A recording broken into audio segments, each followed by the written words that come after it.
ইবাদতের জগতে সবচেয়ে শক্তিশালী পাওয়ারফুল ইবাদত হলো দান। দানের চেয়ে শক্তিশালী ক্ষমতাধর ইবাদত পৃথিবীতে নেই। আপনি যদি দান করেন তাহলে আল্লাহর রাগ মিটে যাবে। আল্লাহ আপনাকে জাহান্নামে দিবেন সিদ্ধান্ত নিয়ে আছেন। আপনি 500 টাকা দান করলেন, তখন আল্লাহ বলছেন আচ্ছা আচ্ছা ঠিক আছে, যাও যাও যাও। নরম হয়ে গেছে দানের ক্ষমতা। আপনার মায়ের কবরে শাস্তি হচ্ছে, আপনি 5000 টাকা দান করলেন, কবরের শাস্তি বন্ধ। আমি বলিনি, এই কথা মুহাম্মদ সাল্লাল্লাহু আলাইহি ওয়াসাল্লাম বলেছেন। রাসূল সাল্লাল্লাহু আলাইহি সাল্লাম বলেন, পানি যেমন আগুনকে নিভাতে পারে, দান তেমন পাপকে নিভাতে পারে।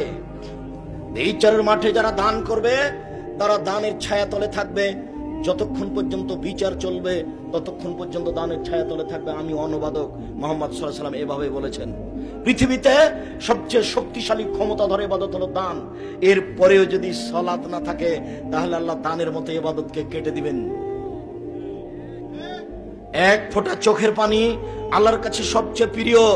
এক ফোঁটা চোখের পানি আল্লাহর ভয় আল্লাহর কাছে যত প্রিয়, কোন ইবাদত আল্লাহর কাছে তত প্রিয় নয়। রাসূল সাল্লাল্লাহু আলাইহি সাল্লাম বলেন, লা ইয়ালিজার রাজুলুন নারা বাকা মিন খাশিয়াতিল্লাহ হাত্তা ইয়ালিজাল লাবানু ফি দারে। গাভীর পাট ওলান থেকে চাপ দিয়ে দুধ বের করে ভিতরে ঢোকানো যায় না যেমন, আল্লাহর ভয়ে কাঁদে যে সে জাহান্নামে যাবে না তেমন। গাভীর বাট ওলান থেকে দুধ বের করে ভিতরে ঢোকানো চায় না যেমন, আল্লাহর ভয়ে কাঁদে যে সে জাহান্নামে যাবে না তেমন।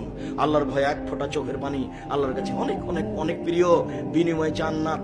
কিন্তু সালাত যদি না থাকে তাহলে ইবাদতকে আল্লাহ কেটে দিবেন। ইবাদত টিকবে না, কোনো ইবাদতই টিকবে না। সালাত এমন একটা ইবাদত যার উপর নির্ভর করে অন্য অন্য ইবাদত।